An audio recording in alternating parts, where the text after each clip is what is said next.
Vendredi 17 janvier 2020, mesdames et messieurs, merci d'être branchés sur Tempo Afrique TV. Nous y sommes dans l'émission Lumière Internationale qui est à son nouveau numéro. Une fois encore, soyez les bienvenus. Nous y sommes. Maintenant, nous allons essayer de décortiquer avec vous, avec des invités qui sont avec nous pour vous éclaircir dans cette émission concernant les scènes politiques qui se passent en Afrique avec les pays de l'Occident. Automatiquement, nous allons essayer de vous donner comme le titre de cette émission aujourd'hui. Face aux djihadistes, Emmanuel Macron et les présidents du G5 Sahel affichent leur unité. Voilà, tel est le grand titre que nous allons décortiquer sur ce plateau. Je suis sur le plateau avec deux invités principaux que vous connaissez bien, qui ne sont plus encore étranges à vous, mais je vais essayer de les présenter une fois encore parce qu'il peut y avoir d'autres nouveaux téléspectateurs qui seront en train de nous suivre. Alors, je suis avec d'abord professeur Moussa Issifou. Professeur, bonsoir. Bonsoir, monsieur Gabriel Adona. Bonsoir aux téléspectateurs et téléspectatrices. Voilà, merci d'avoir accepté notre invitation. Vous êtes professeur-chercheur à l'Université de la Caroline du Nord. Marcel Kodier, bonsoir. Oui, bonsoir Gabriel. Bonsoir à tous les amis branchés. Bonsoir à notre réalisateur et bonsoir à tout le monde, nos amis qui sont sur Facebook. Merci d'avoir accepté notre invitation cet après-midi pour éclaircir les téléspectateurs fidèles, bien sûr, de Tempo Afrique TV. Alors, aujourd'hui, le titre de cette émission, le thème à débattre aujourd'hui, face aux djihadistes, Emmanuel Macron et les présidents du G5 Sahel affichent une unité.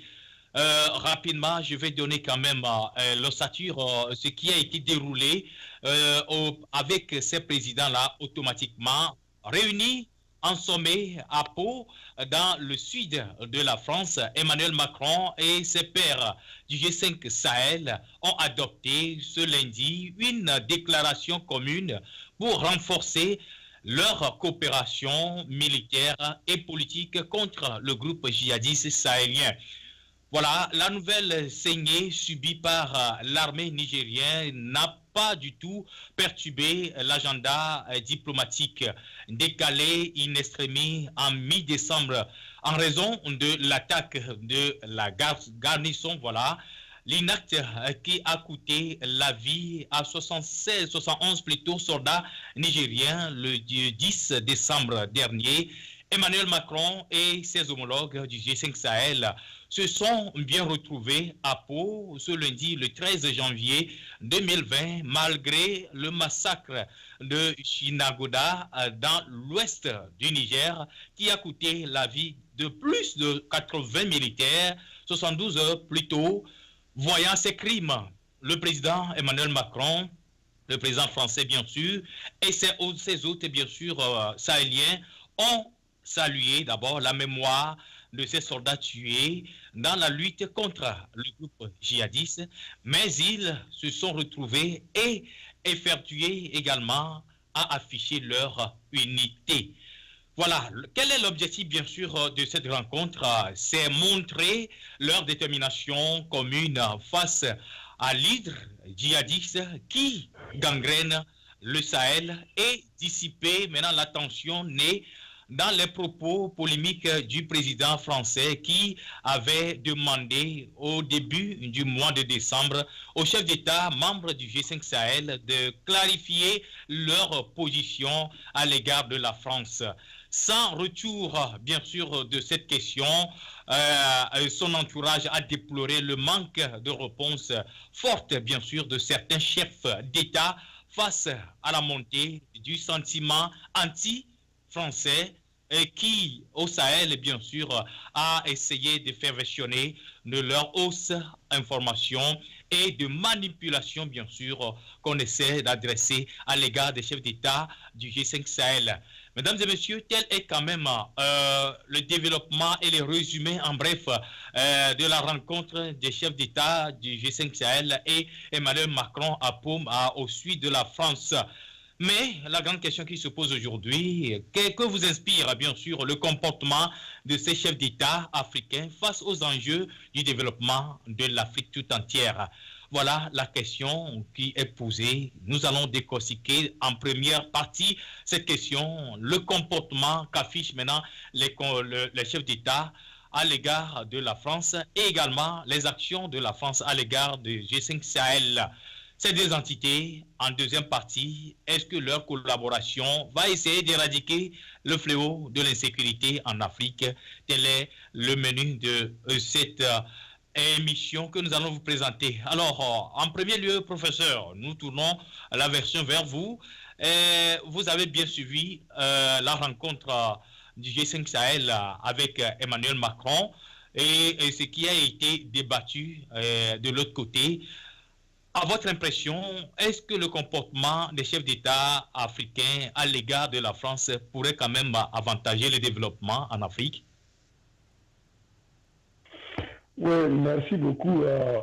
Cette histoire de G5 Sahel nous inquiète tous parce que tout sang versé d'un des peuples africains nous concerne, que ce soit le sang versé des soldats au Niger, que ce soit le sang versé des soldats au Burkina Faso, au Mali, en Mauritanie, au Tchad, parce qu'ils ont été victimes d'une attaque djihadiste. Nous sommes concernés. C'est nos frères. Ce sont nous ne serons être indifférents par rapport à cela. C'est pourquoi nous avons aussi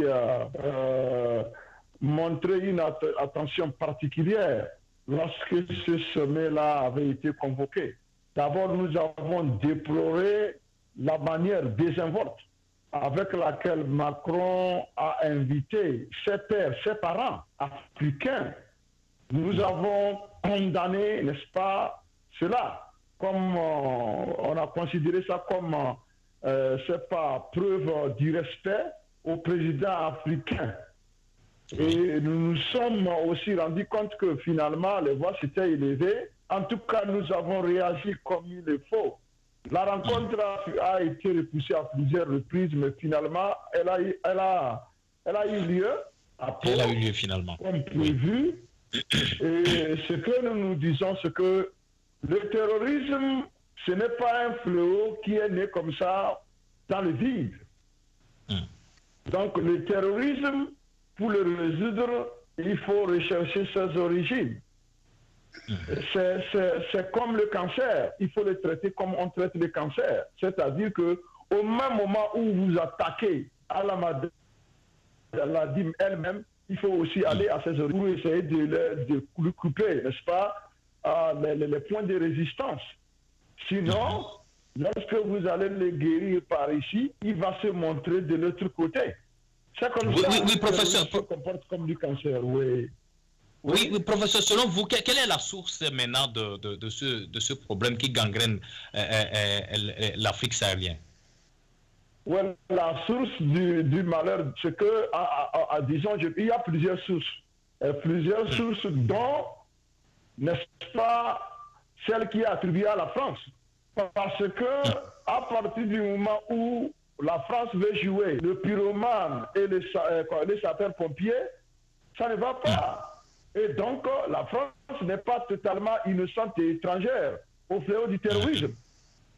Oui. Parce que la France a eu à soutenir les gens pour terroriser leur pays, parce que pour la France, il fallait effrayer le président afin qu'il puisse demander l'aide de la France, afin que la France puisse venir au secours, ce qui lui permettra d'exploiter les ressources minières et autres à ciel ouvert, sans rendre compte à qui que ce soit.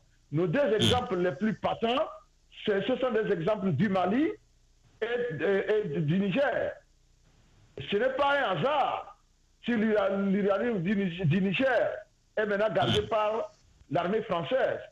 Ce n'est pas un hasard que si l'or du Mali aujourd'hui est exploité par l'armée française. Alors nous vous disons qu'on ne peut pas résoudre un problème de la sorte en oubliant de s'attaquer n'est-ce pas, à ces origines. Et moi, je pense que nous avons le devoir de demander au gouvernement français de jouer un franc jeu dans la lutte contre le terrorisme. Nous savons bien que la France ne peut jamais scier la branche sur laquelle elle est assise.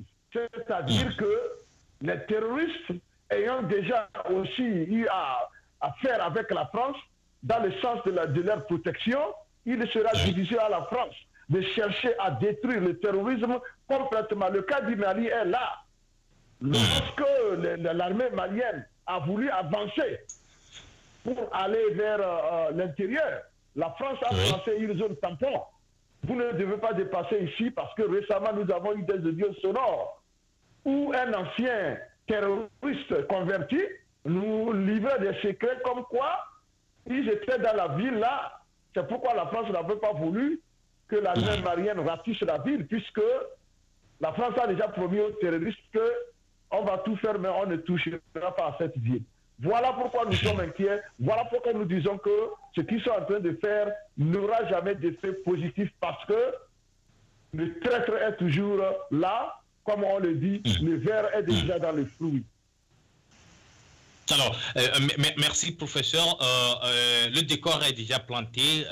Merci pour votre analyse. Mais nous allons essayer de faire quand même tout possible pour essayer de contribuer à ce que la France arrive quand même à reconnaître que voilà, ces actions au G5 Sahel, dans le domaine du G5 Sahel, ne sont pas du tout des actions à qualifier. Alors Marcel Codje, vous êtes le second invité sur ce plateau. Voilà, l'attitude, le comportement des chefs d'État du G5 Sahel aujourd'hui, malgré que il y a certains chefs du G5 Sahel qui n'ont pas du tout donné leur ton, leur signe de participation à ce sommet-là, mais néanmoins, il y a certains qui ont répondu au sommet.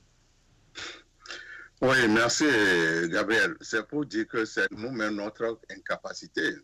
Quand nous sommes incapables, avec tous les moyens, tous les minéraux, tous les ressources que nous avons, nous sommes incapables d'équiper notre armée. Nous sommes incapables d'avoir un matériel. C'est la France qui doit venir être maintenant notre gendarme. Et je suis désolé. Alors, si ces chefs d'État qui ont fait tête de brûler sont encore là-bas, c'est parce qu'ils n'ont pas les moyens. Vous voyez ce qui s'est passé au Niger, 71 morts. Après comme une semaine, il y a eu 89 morts. Bon, pourquoi ils n'ont pas pu payer? Le premier, bon, voilà, on a dit que c'était une erreur humaine. Ou bien une erreur. On laisse encore un autre camp. Les gens viennent vous abattre comme des poulets. Moi, je ne comprends pas. Au moins, il y a le premier cas. Au moins, il doit prendre des dispositions. Non, Marcel, il est à chercher, ou soit à fouiller, voir si en réalité, bon, ce sont des Français qui tuent les Africains. Hein. Il y a cette question aussi. Mais ils n'ont pas de matériel de trucs là, de satellite pour pouvoir. Un cas comme ce qu'on peut, vous savez, à l'heure actuelle, le temps est grave. Donc, une caserne ne peut pas avoir de trucs là de signalisation, ou bien d'antennes des antennes paraboliques. Aujourd'hui, avec le système de vidéo, à peu près à 100 km, mais à 50 mètres, on peut voir l'ennemi. Mais on peut les laisser, le système, moi, je ne comprends pas. Je ne sais pas si dans des casernes, il y a des complices. Et il faut savoir, si c'est l'armée française qui doit venir mettre son matériel, son drone en haut chaque fois pour pouvoir protéger, mais vous êtes obligé de payer l'addition, c'est ça le problème. Aujourd'hui, quand les gens, c'est ça. Pour le Niger, maintenant, si l'armée française doit obliger de couvrir tous les camps, les casernes, mais ils sont obligés de payer fort. En même temps, au sommet, vous avez François et l'autre là, comme Macron. Il a dépêché 200 militaires spécialistes qui vont renforcer la troupe. Tout cela, c'est à vous, c'est à nous, aux Africains de payer encore. Parce que nous sommes incapables. Notre seul problème, c'est que nos chefs d'État ont amassé d'argent. C'est pour avoir des châteaux en Espagne, au Maroc, des châteaux d'histoire. Le problème des pays nous les... Moi, je ne comprends pas. Moi, je ne comprends pas. Depuis que cette affaire de terrorisme se passe, regardez le cas de Nigeria. Qui est venu en aide au Nigeria? Le Nigeria a fait seule face à ces terroristes. Aujourd'hui, au moins, neutralisé. Pourquoi pas nous? Il faut savoir appeler la France. Bien, d'accord. Non, mais écoutez, c'est comme vous l'avez détecté, c'est le manque de soutien à nos forces armées. C'est ça plutôt qui nuit maintenant nos chefs d'État. Alors, professeur, maintenant, est-ce que vous voyez que c'est le manque de matériel que nous n'avons pas pour essayer d'habiller bien, ou soit de bien armer nos corps habillés? C'est ça qui gangrène maintenant, qui demeure plutôt le problème des chefs d'État africains? Mais bien sûr, nous savons que l'armée africaine est mal équipée. Les terroristes qui viennent sont plus équipés que nos armées. C'est pourquoi même à 10, ils tiennent nos armées en échec. C'est ça le problème. Et donc, c'est là où je parle de l'origine de cette histoire-là. Qui arme ces terroristes-là? D'où reçoivent-ils leurs armes? D'où achètent-ils? N'est-ce pas? C'est pas où achètent-ils les armes sophistiquées? Où est-ce qu'ils trouvent l'argent pour s'acheter de telles armes? Et ça. Donc, Marcel a touché du doigt le problème. Le problème, c'est les chefs d'État qui font que, malgré les ressources, nos armées ne sont pas équipées.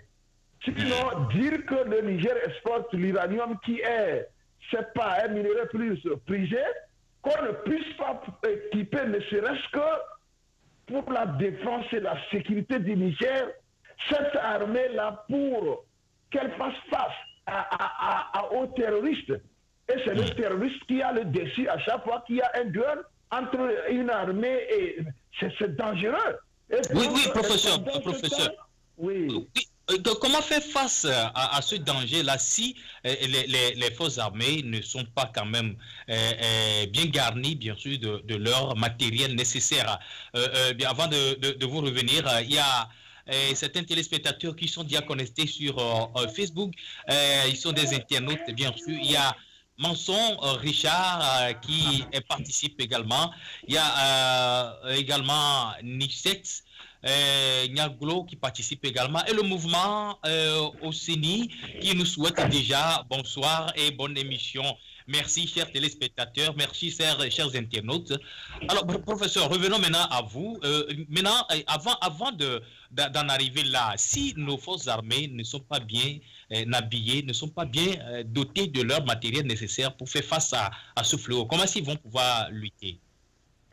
C'est pourquoi nous déplorons tous ici. Nous demandons à ces dictateurs-là, mais soit ils équipent les militaires pour qu'ils fassent le travail, soit ils dégagent pour faire place à ceux-là qui viendront servir le pays.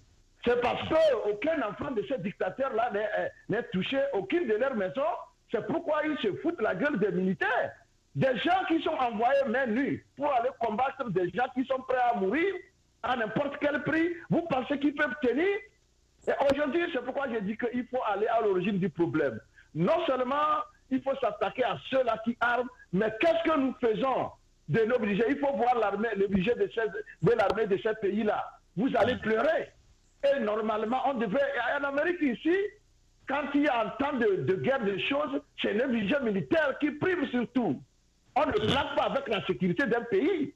Maintenant, en Afrique, non. Lui, il a au moins 200 soldats qui sont autour de sa maison. Il a cette sécurité artificielle-là, ça lui va.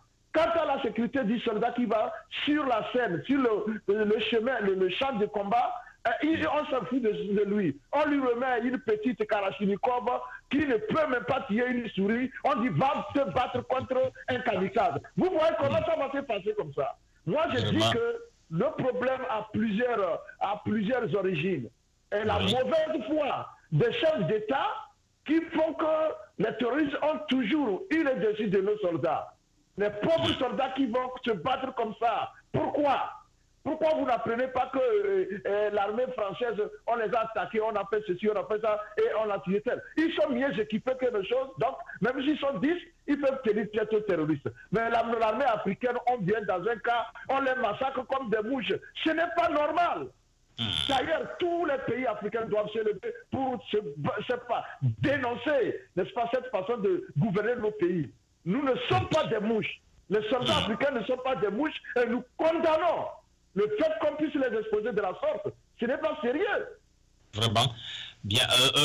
Merci. On revient tout de suite à vous, professeur. Alors, Marcel Cottier, comment est-ce qu'on va faire maintenant pour pouvoir essayer de doter à nos forces armées africaines surtout dans ce sillage de G5 Sahel, comment est-ce qu'on va faire pour pouvoir essayer de les habiller, les armer, bien sûr, qu'ils soient quand même bien matérialisés pour pouvoir faire face à ce fléau?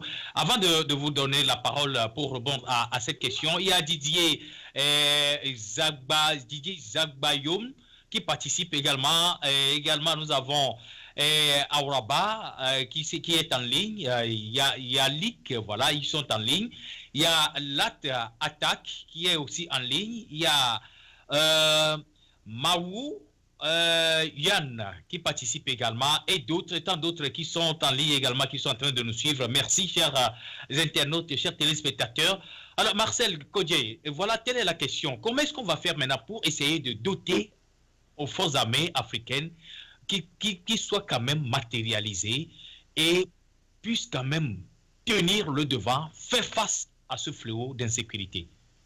Écoutez, il n'y a pas 36 solutions. Nous avons les moyens. Vous n'allez pas nous dire que les pays africains sont pauvres, ne peuvent pas se payer du matériel sophistiqué. Alors, où est-ce qu'on va trouver ces moyens-là? Quels sont ces moyens que nous disposons? Dans les moyens. Allez-y, je prends un peu un exemple là. Allez-y à la présidence togolaise, voir que est-ce qu'une mouche peut passer sur voler la présidence togolaise? Allez-y à la présidence togolaise, ils ont mis tous les moyens. Ils ont mis les Israéliens. Pourquoi ne pas signer des contrats avec ces Israéliens-là pour être dans le Sahel? Les pays pour se protéger. Voilà. Vous avez vu déjà le convoi de Fort Gnassingbé passer avec toute la sécurité. Fort Gnassingbé aujourd'hui il est plus sécurisé que son père qui a été militaire. Comprenez? Donc si le monsieur trouvait les moyens pour sécuriser tout son convoi, son parcours, son voyage, pourquoi ne pas le mettre à la gestion de son armée? Vous croyez que non, mais des fois même leur sécurité aussi font quand même, ils font des erreurs. La fois dernière même, le moment où le cortège présidentiel de Fort Gnassingbé allait passer pour direction à aéroport international Gnassingbé-Yadema, ils avaient quand même ramassé une étudiante sur la route et puis carrément elle est décédée après avoir suivre plutôt les soins et autres là. Bon, la fille est partie comme ça et donc il y a des procédures qui sont en cours. Hein. Donc, c'est qui prouve tout simplement que l'armée ou soit la sécurité autour de ces présidents aussi ne sont pas quand même si fortes. Hein. Non, peut-être ce sont des erreurs. Comment est-ce que vous pouvez rouler en pleine ville à leur vitesse? Et vous savez souvent, bon, si on parle de ce cas, je crois que c'est le dernier véhicule qui est derrière. Je pense que le véhicule peut-être avait eu un retard. C'est un des qui ferme le banc. Ce véhicule, c'est lui qui a ramassé la fille, parce qu'il paraît que c'est le policier, il y a une erreur humaine. Il faut reconnaître que le policier qui était là, qui a demandé aux motos de démarrer, c'est lui qui a dit, bon, tout est fini. Et le monsieur est venu en train de rentrer dedans, comme on le dit au Togo. Là, le pouvoir doit payer, on doit manger. Les parents de 19 ans, on a ratifié en deuxième année, et même pas, le gouvernement est incapable de présenter même ces condoléances à la famille. Non, mais ça on y reviendra, mais quand même. Nos chefs d'État ont les moyens. Tous nos chefs d'État africains, leur sécurité est bien toute là. Leur présence, leur lieu de résidence sont bien. Leurs femmes, les maisons de leurs femmes sont bien protégées. Tout voit 5 militaires, 10 militaires, tout avec les caoules, tout sont bien sécurisés. S'ils arrivent à sécuriser leur maison, leur maîtresse, leur truc là. Oui, Marcel, oui, il y a un professeur qui a pris la parole tout de suite. Il a dénoncé quand même l'acte que pose la France exactement dans le sillage, bien sûr, de ces problèmes d'insécurité du Sahel. Mais je voudrais en revenir avec vous. Comment peut-on juger maintenant, ou soit comment peut-on analyser le comportement de ces chefs d'État africains si vous dites aujourd'hui qu'ils ont les moyens, mais on dirait qu'ils n'ont pas la volonté de les déployer? C'est l'irresponsabilité. Pour eux, leur seul problème, c'est protéger leur siège, leur pouvoir, leur fauteuil. Le reste, ce n'est pas leur problème. Ceux qui vont, les soldats de rang qui vont dans les trucs là, dans les bourses, sur les terrains, des opérations qui meurent, ce n'est pas leur problème. Vous voyez, le cas de Niger, la fois dernière, plus de 60 qui sont morts, ou bien une centaine. Bon, c'est un problème pour la famille, mais pour le chef d'État, lui, il est sécurisé, ce n'est pas son problème. Mais qui a été le chef des opérations? Qui a été l'officier qui a conduit la troupe? Y a-t-il des erreurs? C'est ça, il faut savoir. Et puis, ces histoires d'Afrique aussi, des chefs d'opération, des officiers sac au dos, là. Il y en a plein chez nous au Togo. Des gens qui n'ont même pas le niveau. Mais comme c'est le frère du chef de l'État, ou bien le cousin, on le fait commandant, on l'envoie sur le terrain. Non, Marcel, est-ce que vous voulez me dire aujourd'hui que voilà, c'est le manque de compétences pour nos forces armées, c'est ça qui cause des erreurs sur le terrain? Il y en a beaucoup. Vous voyez déjà nos militaires à la garde. Allez à l'ambassade de France, à l'ambassade de France, à l'ambassade comment l'appelle-t-on, des États-Unis, vous allez voir les sentinelles qui sont là-bas. La fois dernière, vous avez vu quand les Iraniens ont voulu détruire là-bas. Vous savez comment est-ce que ils ont fait la sécurité. Alors, il est vrai que leur sécurité qu'ils ont menée, bon, il y a quand même de quoi savoir. Bon, c'est la compétence qu'ils ont appris. Vous voyez comment nos sentinelles dorment souvent dans des casernes. Ils mettent le banc là, ils dorment, les rangers par terre. Quand vous dormez comme ça, vous avez l'arme à côté. Mais la personne peut venir vous attaquer. D'autres déposent là, ils vont pas. Oui, il y a une téléspectatrice, Nicette Niaglo, il nous dit qu'il va falloir que l'Afrique s'unisse. L'on prétend que le lion est le roi de la forêt, mais que peut un lion devant 54 buffles, car l'Afrique est saucissonnée en 54 micro-États.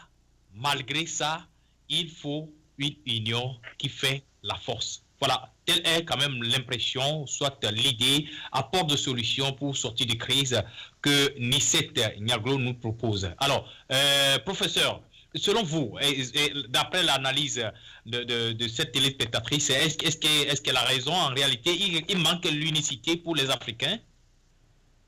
Oui, mais il est vrai, l'union fait la force, c'est ce qu'on dit partout. Le morcellement de l'Afrique, la balkanisation de l'Afrique a joué un rôle négatif. Sur l'Afrique, on ne le refuse pas. Regardez ce qui se passe. Aujourd'hui, si quelqu'un attaque un État européen, c'est toute l'Union européenne qui se mobilise. Exactement. Pour défendre cet État. C'est ça. Oui. Aujourd'hui, en Afrique, ce n'est pas le cas. Cette affaire de djihadisme-là, d'autres pays attendent que ça arrive chez eux ou bien terroristes. Bon, disons terroristes parce que désormais, quand les terroristes, est-ce qu'ils sont même encore djihadistes? C'est des gens qui se constituent en chose pour déstabiliser les pays parce qu'ils veulent que les intérêts de quelqu'un soient défendus, c'est tout. Moi, je préfère utiliser... Non, professeur, est-ce que vous voulez... Oui, allez-y. Non, je voudrais savoir tout simplement, est-ce que vous voulez nous dire que voilà, ce sont les Français qui se sont transformés en djihadistes? Je ne mets pas tout sur les Français, mais je dis que il y a beaucoup, d'États nantis qui ont à gagner dans cette affaire-là. Les gens qui fabriquent des armes, vous pensez qu'ils les fabriquent pour tuer les familles? Non, ils les fabriquent pour les vendre aux idiots qui veulent les utiliser pour s'entretuer.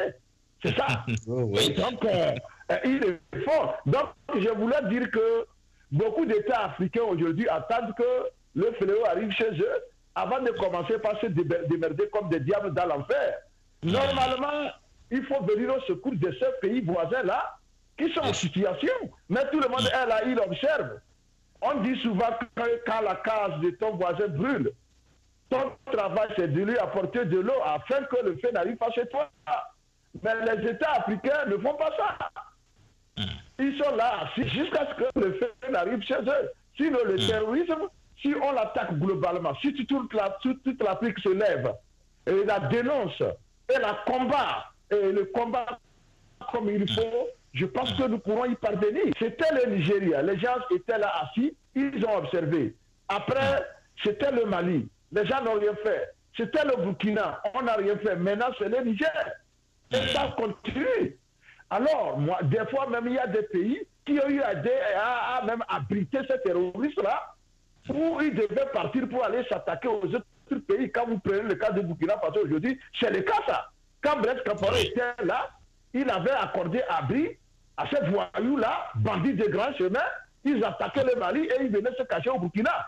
Maintenant, voilà, Et comme quoi on ne peut garder le feu, je ne sais pas, dans ses avis.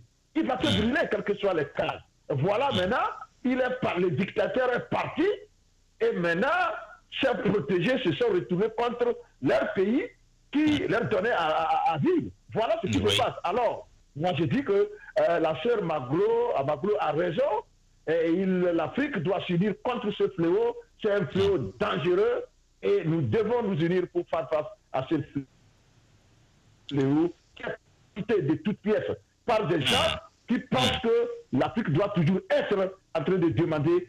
Ça, nous condamnons cela. Alors, merci, professeur.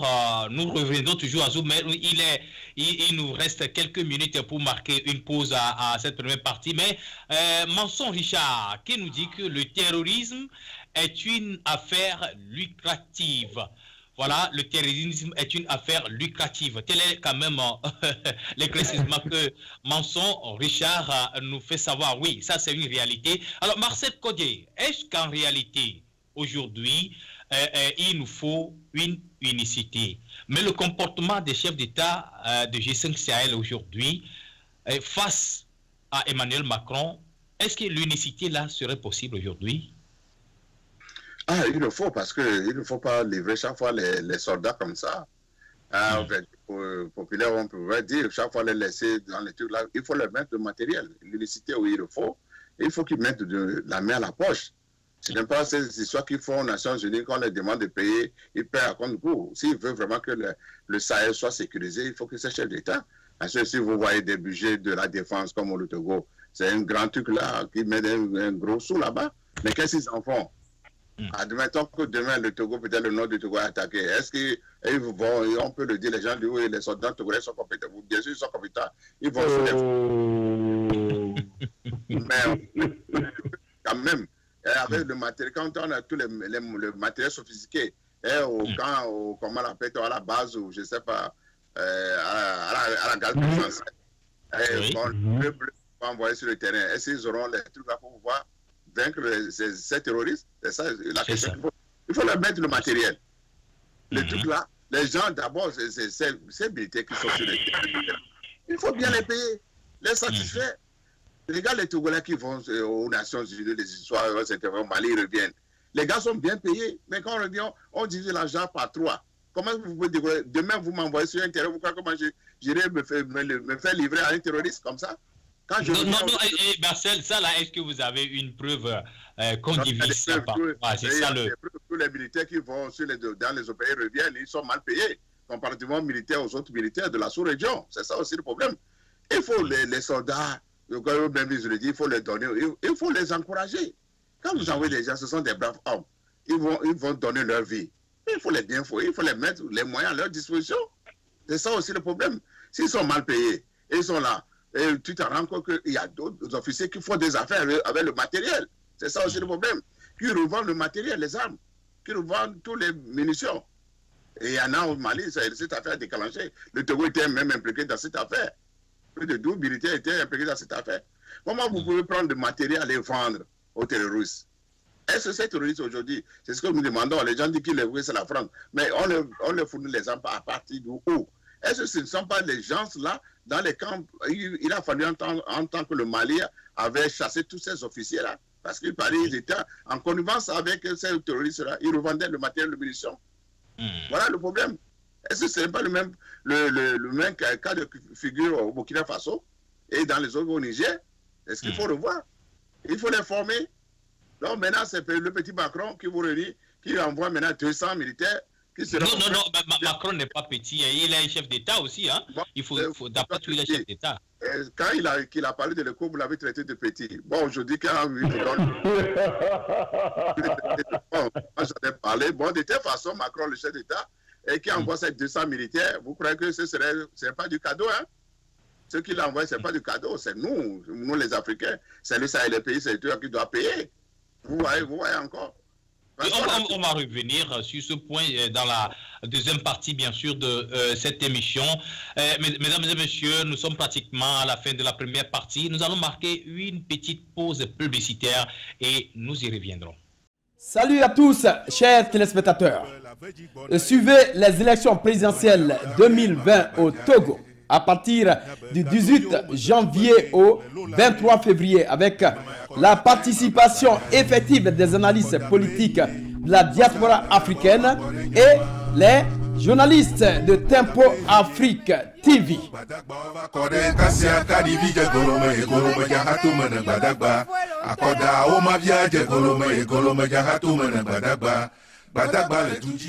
Voilà, mesdames et messieurs, retour sur ce plateau pour essayer de décortiquer le deuxième point dans cette deuxième partie avec nos invités qui sont toujours sur place pour nous éclaircir concernant les inquiétudes que nous aurons dans la politique française et également la politique pratiquée par les pays du G5 Sahel.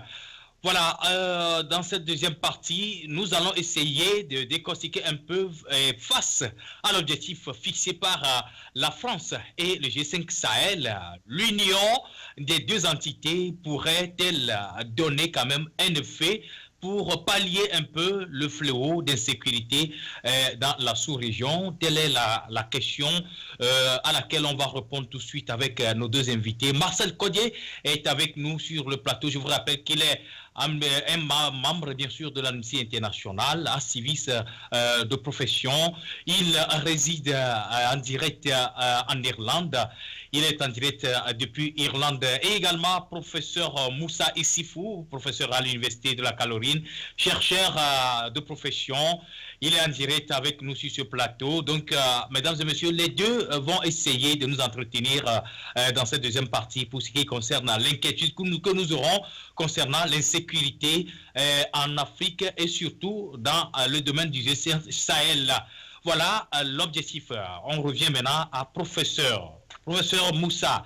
L'objectif fixé par Emmanuel Macron et les chefs d'État du G5 Sahel est d'éradiquer en totalité l'insécurité dans la sous-région. Alors, face à ce fléau maintenant, selon les comportements adoptés, est-ce que les deux entités-là peuvent quand même donner effet pour essayer de pallier à ce problème? Professeur. Et bien sûr, je pense qu'on dit vouloir ses pouvoirs, et ça dépendra de la volonté, de la sincérité, n'est-ce pas, des uns et des autres dans cette union-là.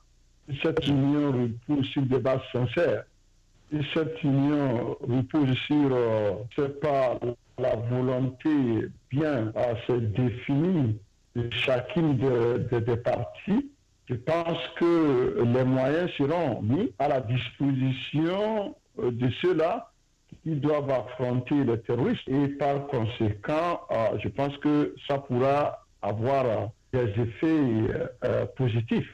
Maintenant, oui, professeur, analysons un peu le contenu du communiqué et surtout, après, dans ce sommet du G5 Sahel, après la déclaration sortie, il y a également le fond qu'on analyse parce que ça, c'est basé sur un échange.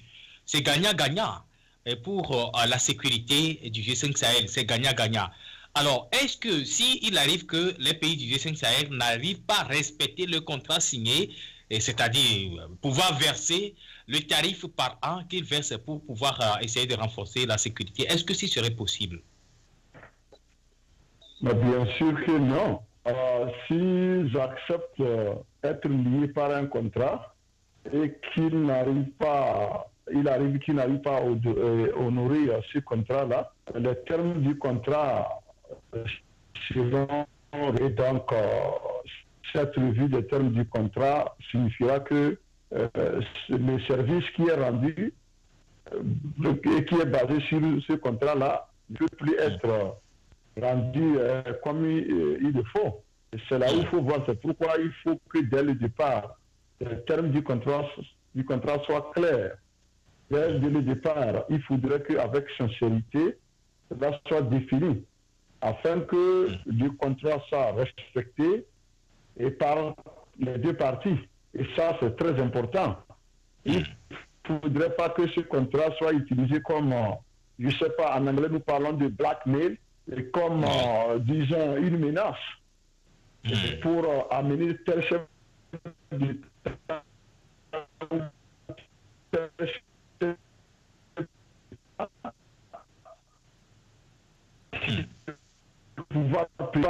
lorsque Macron avait demandé au chef d'État africain de se prononcer par rapport au maintien des armées françaises, c'était une menace, c'était un blackmail, c'était une façon de vouloir, c'est pas leur dire que bon voilà, si vous ne faites pas on va faire ça. Et vous savez que ça, nous, c'est si vous arrivez. Non, oui, professeur. Oui, professeur, ça pourrait être le cas où, bon, puisque ils étaient quand même dans le premier accord, donc étant donné que l'accord signé et arrive à son terme, il va falloir qu'on les alerte forcément pour essayer de consulter leur avis, voir s'ils vont encore renouveler l'accord là. C'est ce que Emmanuel Macron a dû faire. C'est pas sur les antennes qui va aller comme quoi je vais les mettre on ne peut pas, à travers des diplomates, envoyer des lettres pour dire voilà. Lorsqu'ils avaient fait signer ces accords-là dans les années 40, le mois de l'indépendance, est-ce qu'on avait dit ça sur les antennes? La France n'a jamais voulu que ces accords-là soient sur des Africains. C'est parce que ça chauffe que maintenant, comme on veut jouer du dilatoire, il faut mettre ces présidents-là, il faut leur mettre la pression. Comme ça, je vais voir s'ils vont accepter les défis ou pas. Là, je vais dire que nous, on va se retirer. D'abord, moi, je dis que si la France, l'Afrique commence par avoir besoin de la France aujourd'hui, c'est la faute à la France. C'est la France. Ceux-là qui forment l'armée, des armées en Afrique, c'est pas francophone. Et si après toutes ces années de formation, il faut que la France soit encore là, comme un bébé, en train de recevoir du biberon. Moi, je trouve que c'est honteux. Et la honte ne vient pas seulement de l'enfant, mais de ses parents, ou bien de celui-là qui est censé lui apprendre à utiliser le biberon. Alors, c'est ça. Dans l'enseignement, lorsque vous formez un élève qui, à un moment donné, vous dites, bon voilà, vous avez passé, et après on lui donne le même test, il ne peut pas réussir, c'est une honte, c'est à vous. La honte, c'est à vous, parce que vous n'avez pas su enseigner comme il faut. C'est notre situation avec la France, c'est la situation dans laquelle nous nous trouvons. Soit la France le fait sciemment pour pouvoir nous garder sous sa dépendance éternelle, soit même elle est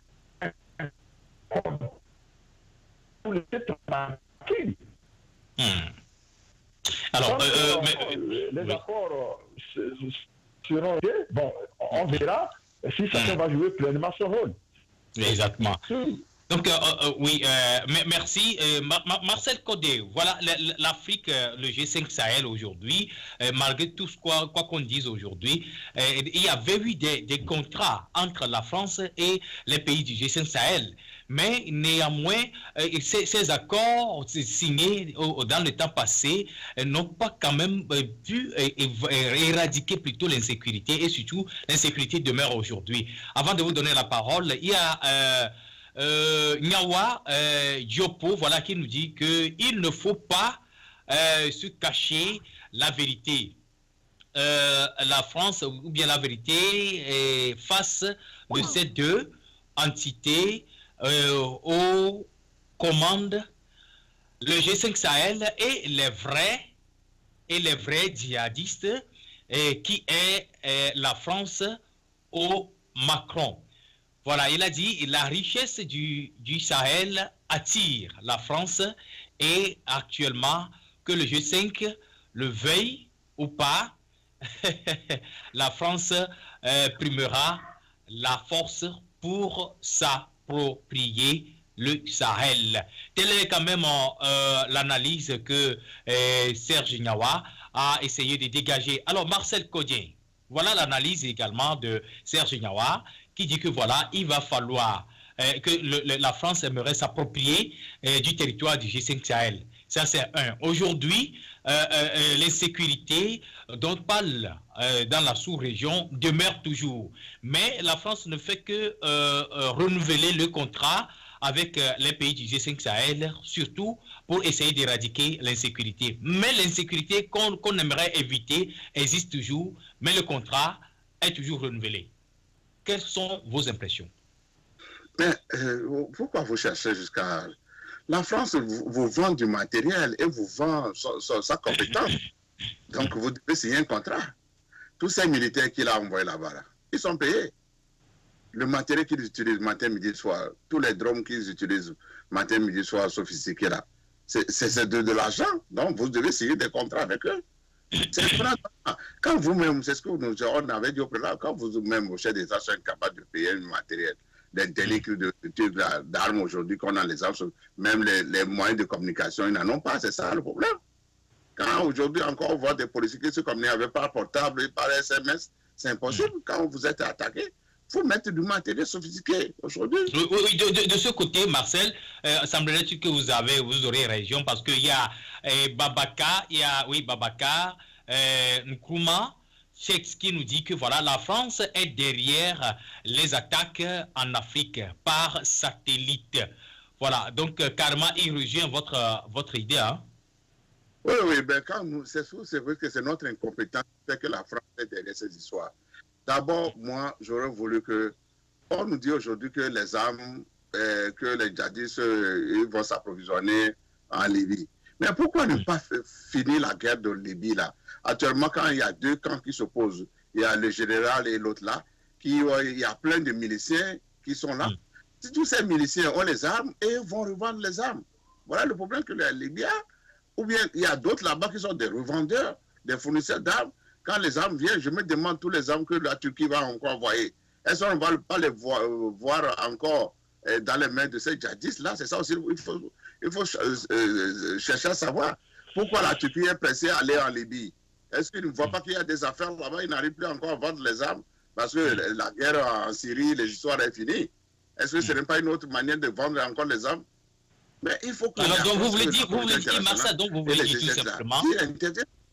Oui, Marcel, vous voulez dire tout simplement que voilà, vous mettez en cause carrément le nouveau contrat signé par Emmanuel Macron et les présidents du G5 Sahel. C'est-à-dire que ça ne va pas aboutir à rien. Tout le monde est dans le même panier. Moi, la seule solution, ils n'ont qu'à essayer de sécuriser la Libye. Et on va voir. Si la Libye n'est pas sécurisée, il y aura toujours ces ventes d'armes à ces djihadistes. Les gens ils viennent vous attaquer, se replier. Les colons dont on parle, ils viennent d'où? Et que l'armée n'arrive pas, on dit on a une longue colonne de combien, 80 personnes militaires avec les motos. Pourtant, aujourd'hui, on a du matériel, les histoires, comme ils appellent, les histoires laser aujourd'hui rouges, les infrarouges, que même la personne, même à 300 km, on peut le voir. Mais moi, ça m'étonne quand on me dit qu'encore des gens viennent en moto, ils viennent vous attaquer. Et ils descendent des motos, tout cela, vous n'avez pas épée. Non, c'est trop dit. Vous croyez qu'une caserne de la France, des gens peuvent venir avec des motos de matériel comme ça, et après tout jusqu'à les attaquer, couper votre système de communication? Non, c'est impossible. C'est à nous, aux Africains. On dirait que les djihadistes sont plus forts que l'armée française alors. Il faut savoir, ou d'où est-ce qu'on les recrute? Ces djihadistes-là, ce sont des gens formés dans la guerre de Libye. Ils vendent leurs compétences. Ils savent qu'ils vont attaquer une caserne. Ils viendront ramasser les armes et les appareils. Et ils vont l'utiliser pour d'autres choses, à d'autres fins, prochainement. Voilà aussi le problème. Oui, exactement. Ils attaquent les casernes, ils ramassent le matériel, ils vont le revendre à d'autres groupes. C'est ça aussi. Ils se fournissent entre eux. C'est de l'argent. Et tout cela, l'argent, ça vient de quoi? De la drogue, du pétrole. Quand nos chefs d'État même sont impliqués dans les affaires de drogue, on voit tout récemment des bateaux qui ont été arrêtés, les gens démentis. Mais on ne voulait pas en parler. Comment est-ce que des cas peuvent quitter la... Voilà, c'est ça aussi le problème. Voilà. Merci Marcel. Je rappelle aux téléspectateurs et téléspectatrices et les internautes, ils peuvent quand même nous joindre au téléphone par le numéro qui s'est affiché, qui s'affiche sur l'écran automatiquement. Ils peuvent nous joindre dans l'immédiat et nous allons les recevoir leurs propositions et essayer d'en décortiquer et publier sur Tempo Afrique TV. Alors, professeur Moussa Issifou, D'accord, allons-y. Allô? Oui, allô? Oui, allô? Allô? Allô? Oui, nous vous recevons, allez-y. Oui, alors je voulais participer à l'émission, hein? Oui, allez, s'il vous plaît, à qui est l'honneur? Serge Nyawa. Oui, Serge Nyawa. Ah, enchanté, Serge. Alors, vous y êtes. Allez-y. Effectivement, j'ai quand même pris le débat en cours. Ben, je voulais quand même remercier mes chers panélistes. Hein. Il faut dire que le problème qui se passe aujourd'hui au Sahel, avec cette unité du Sahel et puis la France, je pense pour ma part que c'est de l'ignorance. Les chefs de l'État n'ont pas encore décidé à libérer le Sahel. Vous voyez, pourquoi est-ce que la France insiste aujourd'hui à revenir dans le Sahel? Macron est allé annoncer cela à Abidjan. Aujourd'hui, il répare avec tous ces morts qu'on enregistre à chaque jour que Dieu sait, que ce soit au Niger, que ce soit au Burkina Faso, où aujourd'hui ces bases de militaires sont installées. Il faut savoir ce qui se passe. Là où, au Mali, la France a installé sa base militaire, c'est le Kidal. C'est une partie, c'est une zone qui est extrêmement riche. Et dans le nord aussi du Domboutou, on a beaucoup de richesses, que ce soit minier, que ce soit le pétrole, que ce soit l'uranium. Mais aussi, quand on va au Mali, comment on appelle, au Niger, il y a l'uranium. Qui couvre l'uranium? Qui est aujourd'hui le garant de l'uranium de la France?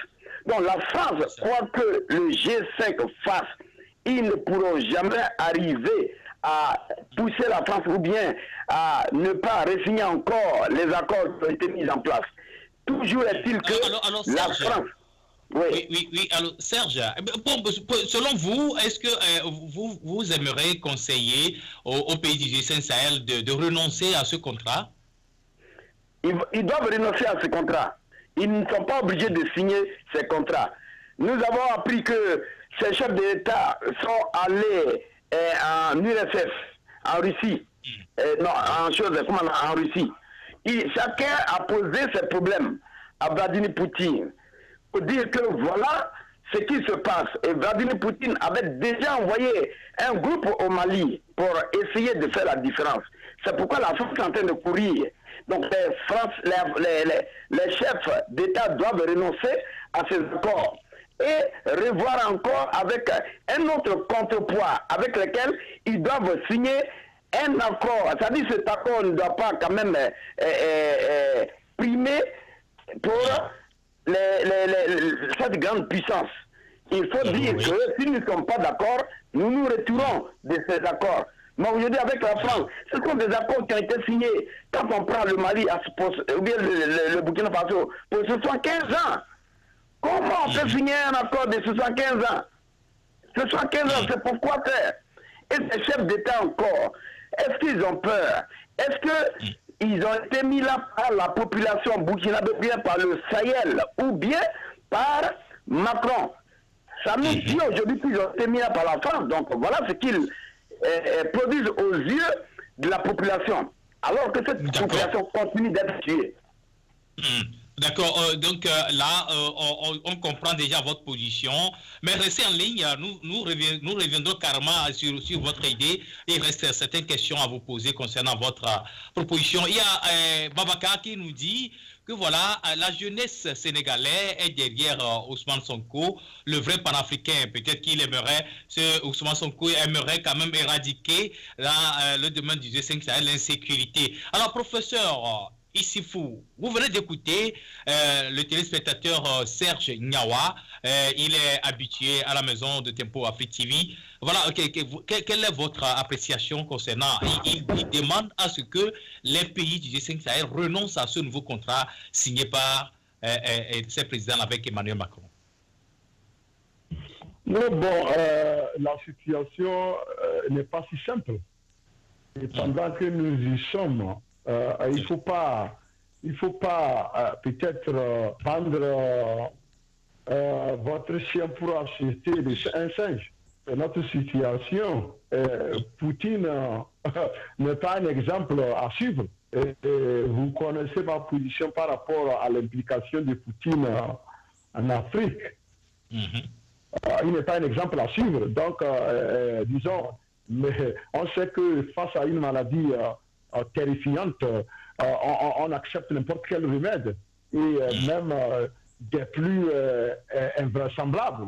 Et donc, bon, ce n'est pas pour ça que nous allons maintenant nous ouvrir à n'importe quel sorcier qui vient dire qu'il peut guérir la maladie. Il faut voir ce que Poutine va apporter, parce que Poutine, lui aussi, lui pratique le terrorisme dans son propre pays. Et donc, il pratique le terrorisme sur ses voisins aussi. Donc, moi, je suis un peu sceptique par rapport à cette approche. Ce que moi je dis, c'est que le chef d'État puisse être courageux pour pouvoir, n'est-ce pas, et mettre au clair les termes du contrat. Je condamne un contrat qui dure un contrat même de 15 ans, c'est trop.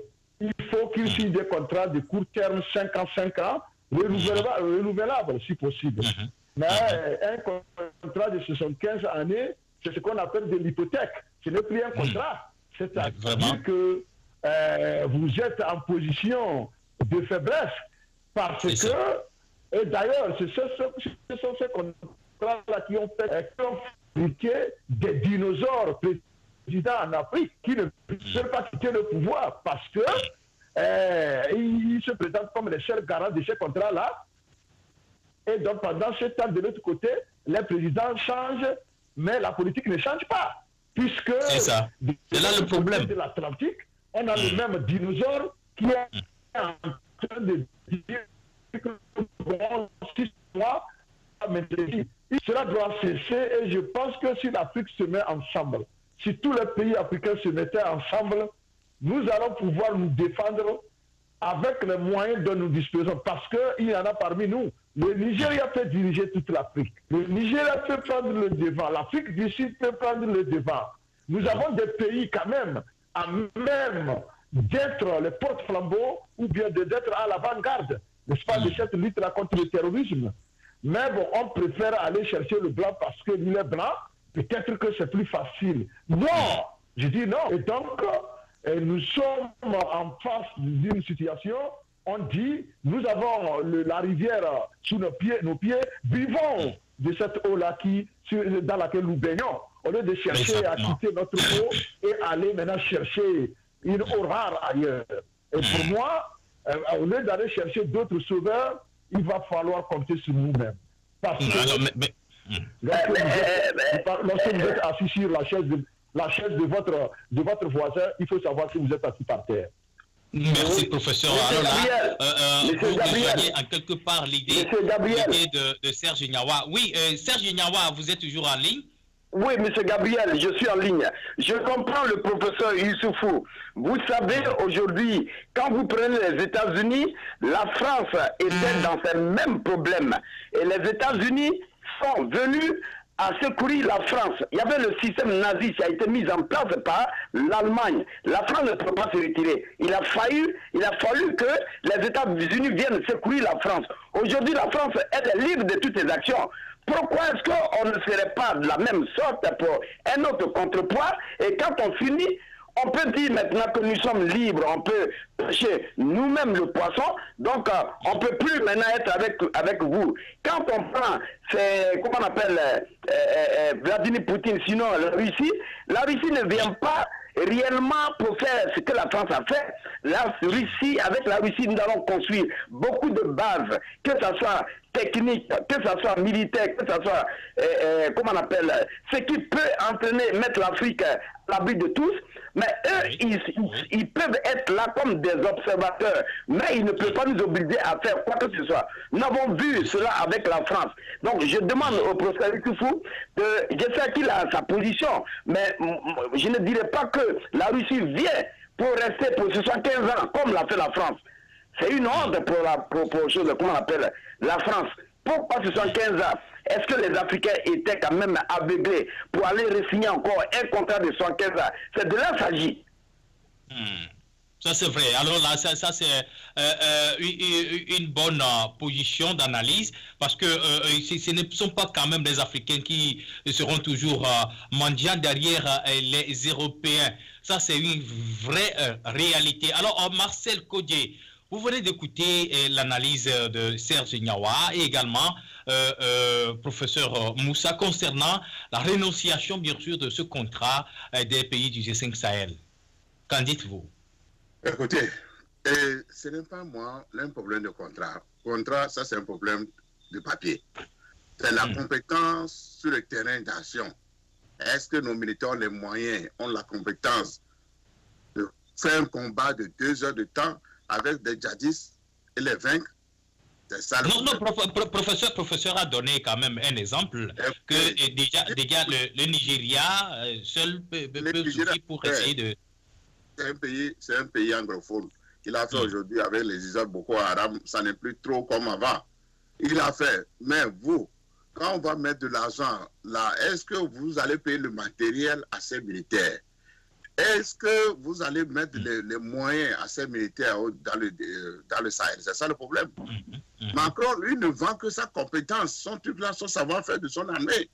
Oui, Marcel, on peut dire tout simplement également que selon les analyses, la compétence d'Emmanuel Macron, soit de la compétence de la France tout entière, n'est pas quand même fiable, puisqu'aujourd'hui, nous souffrons de la même cause. Il peut y avoir des ratés ou des histoires parce que le Sahel est vaste. Quand on attend les gens par le Mali, s'ils viennent par le Burkina, en d'autres temps c'était le Mali, tous ils étaient concentrés sur le Mali. Maintenant le Burkina, maintenant c'est le Niger, tu vois, ça balance. Non, il faut mettre beaucoup de moyens du matériel et des hommes. Vous comprenez?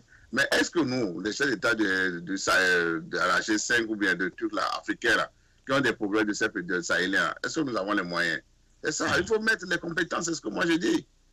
Donc pour vous, si aujourd'hui il y a les moyens matériels, financiers, donc carrément l'objectif sera atteint. Ce n'est pas question de la France, même si demain vous prévenez la Russie. Ils peuvent venir faire la même chose. Si ils n'ont pas le matériel, si vous n'avez pas le matériel, vous ne mettez pas vos hommes de rang, vous n'avez pas les moyens, ce serait toujours l'échec. C'est ça le problème. Eux, ils vont venir avec le matériel. C'est à vous de montrer que vraiment vous êtes compétent à faire le combat avec les gens. Parce que les Français, pas de combat de terre. Serge Gnawa est toujours en ligne. Serge. Allô, Serge? Voilà, c'est semblerait-il qu'il nous a quittés. Alors, professeur, on tend pratiquement vers la fin de cette émission. Voilà, l'insécurité, comment l'éradiquer carrément dans les pays du G5 Sahel. C'est ça la grande question que nous entamons. Maintenant, quelles seront en conclusion et en contrepartie votre proposition de sortie de crise, professeur? Comme proposition de sortie de crise, il faut que les États membres s'engagent nécessairement parce qu'actuellement nous comptons près de 4700 et quelques soldats français dans ces zones-là. Il y avait 4500 auparavant. Macron vient d'envoyer 220, ce qui fait 4720 soldats. Il y a, alors qu'il y a au moins 12 000 forces onusiennes aussi dans le cadre de l'aménagement au Mali et autres. Et combien de soldats les pays concernés fournissent? Des soldats mal équipés. Donc ce que moi je demande, si on veut gagner cette guerre-là, il faut revoir la manière d'équiper. C'est coupé. Oui, allez-y, professeur. Alors, donc il faut savoir équiper, il faut, n'est-ce pas, augmenter les budgets, il faut faire en sorte que les budgets alloués à l'armée, à la défense, soient nécessairement utilisés à ces fins-là, et non comme permettre à des gens d'aller célébrer de nouveaux mariages ailleurs avec l'argent-là. Donc il faudrait nécessairement qu'on puisse être strict lorsqu'on alloue un budget pour l'armée. Il faudrait qu'on puisse équiper ces militaires-là en brousse, même pour aller se défendre. Ce n'est pas normal. C'est ce que moi je demande. Donc les pays doivent revoir leur façon de faire et surtout investir dans la sécurité et dans la défense pour pouvoir éradiquer ce fléau-là. Mais je pense que la guerre seulement ne peut pas mettre fin au problème du terrorisme. Donc, il faut aller aux autres problèmes. Je sais qu'au niveau du Mali, lorsque les djihadistes avaient pris d'assaut le Mali en 2012, il y avait eu des discussions, il y a eu des accords qui ont signé, et il fallait quand même, il y avait une feuille de route qu'il fallait suivre pour, c'est pas progressivement, venir à un accord. Mais l'accord n'a jamais été signé jusqu'à présent, parce qu'il y a eu scission entre les djihadistes. Maintenant, chacun fait à sa tête. Et donc, tout ça là, je pense qu'il faut retourner à l'origine de ces accords-là, ramener ces djihadistes-là vraiment à la table de négociation et vraiment leur dire clairement ce qu'il faut, et afin de pouvoir résoudre le problème. Puisque maintenant, avant il y avait peut-être 2 groupes djihadistes, maintenant il y en a plus de 10. Parce que les petits djihadistes qui travaillaient sous les autres, leurs chefs maintenant sont devenus indépendants, comme quoi ils ont eu leur licence d'être un autre djihadiste, ils ont formé des petits groupes. Puisque les armes circulent librement, puisque les gens, les pays, les puissances sans vergogne continuent par vendre des armes à n'importe qui, donc il faut résoudre tous ces problèmes-là. Parce que si les gens n'arrivent plus à trouver d'armes pour acheter, ils vont tuer les gens avec quoi? Donc c'est une question de moralité. Au-delà même de trouver des solutions militaires, il faut trouver des solutions à la montée de l'immoralité internationale. J'appelle immoralité internationale parce que des puissances censées apporter la paix, censées apporter la sécurité dans le monde, sont ces puissances-là qui fabriquent des armes, qui les livrent à des bandits qui vont s'attaquer à des États. Et donc, il faut résoudre le problème de l'immoralité internationale avant même d'aller résoudre le problème du terrorisme. Je pense que c'est ce qu'il faut faire. Merci, professeur. Merci pour votre idée. Oui, Serge Nyawa, vous êtes toujours en ligne? Oui, Gabriel, j'ai voulu tout à l'heure intervenir sur ce que Marcel a dit en parlant des moyens qu'il faut avoir. Regardez un peu, quand vous prenez le Mali et vous prenez le budget même du Mali, le budget de, comment on appelle, de la défense du Mali, c'est un budget qui est tellement élevé. Et la CEDEAO a mis en place près de 500 milliards, je crois, de dollars pour, comment on appelle ce programme du Sahel. Où sont partis ces milliards?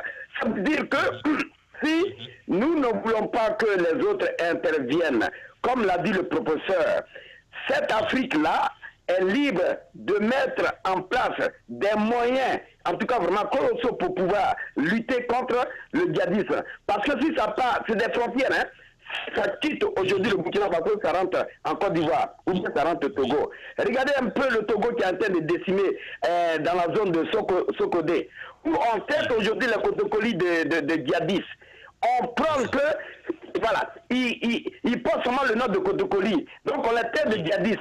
Et on les mate, on les traite de manière sérieuse. Mais personne ne voit tout ça là. Les militaires sont là-bas. On les maltraite comme des bêtes. Et ils sont là-bas. Donc personne ne voit tout ça là. Alors que nous sommes à quelques mois des élections, à quelques centimètres des élections. Et voilà ce qui se passe.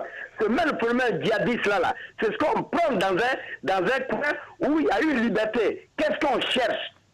Est-ce qu'on prend ces noms djihadistes là pour se maintenir au pouvoir, pour faire appel à la France, pour dire que voilà ce qui se passe, alors que rien ne se passe actuellement? Qui fabrique les djihadistes? C'est la France elle-même, elle se connaît. Et les gens sont en train de mourir. On les appelle parce qu'ils doivent apporter leur intérêt, mais pas l'intérêt de la population. Donc il faudrait qu'on fasse la part des choses. Marcel, les histoires de moyens, ça existe bel et bien. Les moyens, là, ça existe. Nous avons les moyens pour pouvoir remédier à cette situation. Maintenant, si j'ai parlé de la Russie, ce n'est pas que la Russie vienne s'implanter là.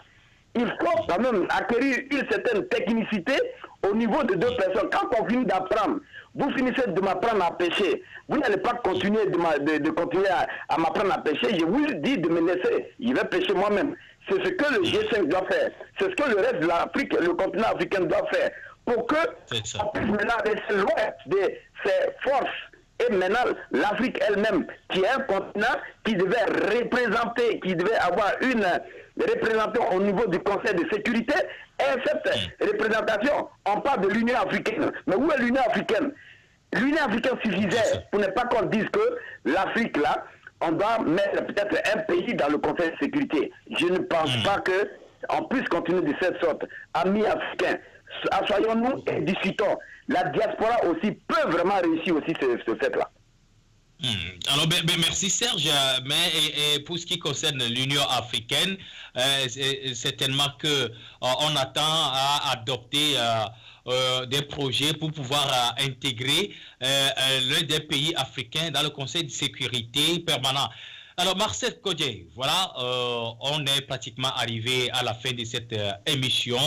Vous venez d'écouter Serge Nyawa et vous venez d'écouter quand même la conclusion du professeur Moussa Issifou également. Alors, quelle serait votre conclusion et votre dernier mot? Mon dernier mot serait de dire à ces chefs d'État africains qui paient cher la France, cet argent-là qui sont en train de payer, vaut mieux d'aider le général libyen là pour vaincre les histoires et nettoyer les poches de ces miliciens-là qui sont des fournisseurs d'armes. Il faut sécuriser aujourd'hui la Libye. C'est ça. Quand on va sécuriser la Libye, vous allez voir que ces histoires vont finir. Du moment où le Nigeria a sécurisé le nord du Nigeria, vous avez la seule chose qu'il faut sécuriser la frontière du Niger, du Nigeria, d'Algérie et les histoires, là, c'est fini. Et je pense qu'ils vont mettre les moyens, les montants vont le... mais ça va finir. Mais quand on va toujours laisser la Libye s'entre-déchirer avec les histoires de ces deux chefs leaders qui se combattent là, de gauche à droite, la Turquie, les gens qui viennent passer par là, il aura toujours cette vente d'armes. Et les gens vont toujours... Donc, à cette solution, il faut en finir avec cette affaire de la Libye.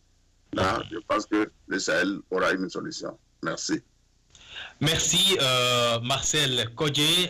Je vous rappelle que pour ce qui concerne le manque de matériel pour les forces armées africaines, surtout dans le domaine du G5 Sahel, nous y reviendrons. Nous allons, sur cette question-là, nous allons en débattre parce que c'est une partie que Serge Nyawa a soulevé tout de suite.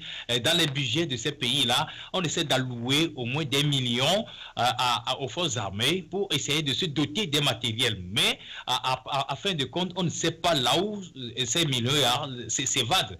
Donc, on va essayer d'en discuter dans le numéro de Lumière Internationale prochain. Merci, chers téléspectateurs. Merci, vous qui avez les nôtres. Merci, Marcel Kodje depuis Irlande. Merci également à professeur Moussa Issifou depuis le nord des États-Unis. Merci Serge Nyawa qui nous a rejoint au téléphone depuis sa position.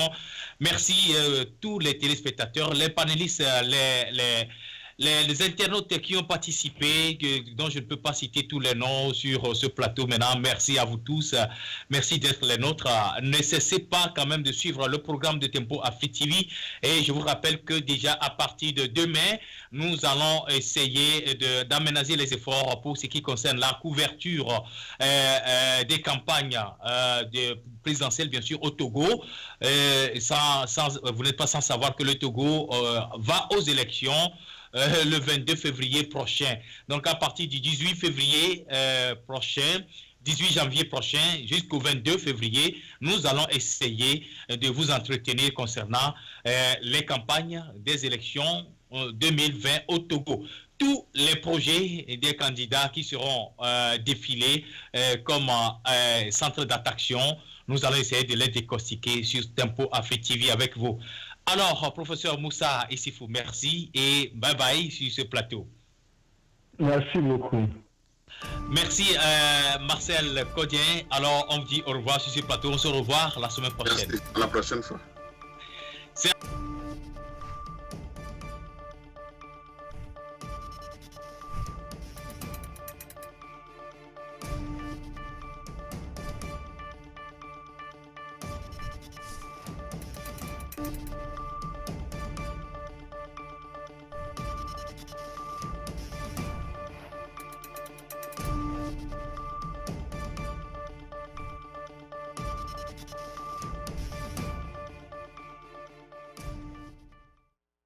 Salut à tous, chers téléspectateurs. Suivez les élections présidentielles 2020 au Togo à partir du 18 janvier au 23 février avec la participation effective des analystes politiques de la diaspora africaine et les journalistes de Tempo Afrique TV.